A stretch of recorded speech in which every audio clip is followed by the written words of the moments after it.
నమశంకరాయ. శివానుగ్రహం ఉన్న వాళ్ళకి మాత్రమే ఈ వీడియో చేరుతుంది. ఎందుకనంటే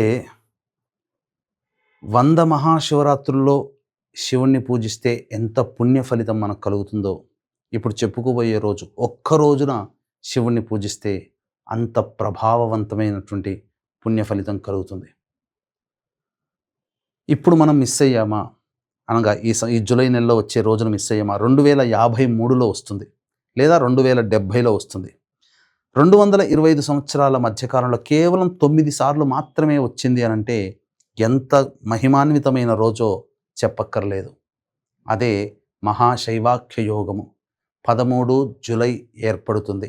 ఆరుద్ర నక్షత్రం, కృష్ణ చతుర్దశి, అలాగే సోమవారం కలిసి వచ్చినటువంటి ఈ 3 కలయిక వచ్చినటువంటి రోజు.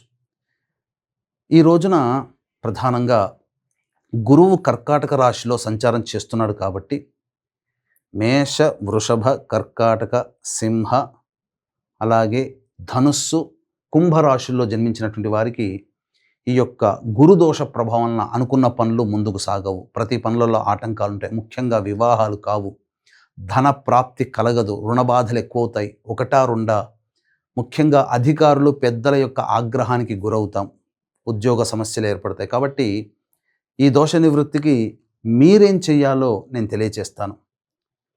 ఇక ఇదే 13 జూలై తేదీన మన పీఠం ఆధ్వర్యంలో అరుణాచలంలో కానీ, శ్రీకాళహస్తీశ్వర క్షేత్రంలో కానీ ఈ గురుదోష సంబంధమైనటువంటి రాశిలో జన్మించిన వారికి గురుదోష నివృత్తికి, మరియు మీ జాతకరీత్యా కలుగు విద్య, వివాహ, ఉద్యోగ, దాంపత్య, అనారోగ్య సమస్యల నివారణకి ఇప్పుడు ప్రజెంట్ కాలసర్పదోషంలో కాలం జరుగుతుంది. మార్చి నుంచి ఇప్పటి వరకు పుట్టినటువంటి వాళ్ళు, ఇంతకుముందు కాలసర్పదోషంలో పుట్టినటువంటి వాళ్ళకి కాలసర్పదోష నివారణార్థమై రాహుకేతు హోమాదులు జరిపించడం జరుగుతుంది. అలాగే మేష, మిథున, కర్కాటక, సింహ, కన్య, వృశ్చిక, ధనస్సు, కుంభ, మీనరాశిలో జన్మించిన వారికి శనిదోష నివారణ కోసమై దాదాపు 21 హోమాదులు జరిపించి కరుంగలి మాల ఇవ్వడం జరుగుతుంది. మధ్యాహ్నం 13వ తారీఖు జూలై 3 గంటల లోపల ఈ కార్యక్రమంలో నమోదు చేసుకోవచ్చు. కేవలం 54 మందికి మాత్రమే అవకాశం. 4 గంటలకి అమృత ఘడియల్లో ఈ కార్యక్రమం ప్రారంభమవుతుంది.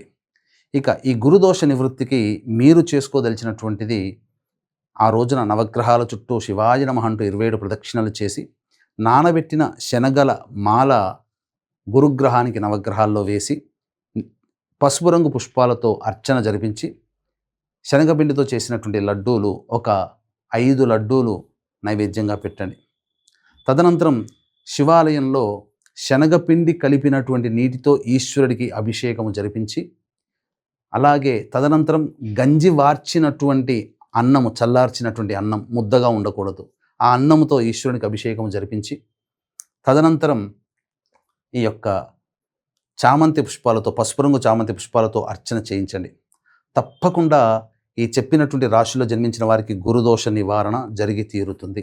తద్వారా అన్ని రకాల సమస్యలు పూర్తిగా నివారణ అవుతాయి. అలాగే ఇదే 13 జూలై రోజున అరుణాచలంలో కానీ, కాళహస్తిలో కానీ మన పీఠం ఆధ్వర్యంలో జరిగేటువంటి కార్యక్రమంలో మీ గోత్రనామాదులు నమోదు చేసుకోవచ్చు. కార్తీక మాసం లోపల మీ సమస్యలు తీరుతాయని చెప్పడంలో ఏమాత్రం సందేహం లేదు.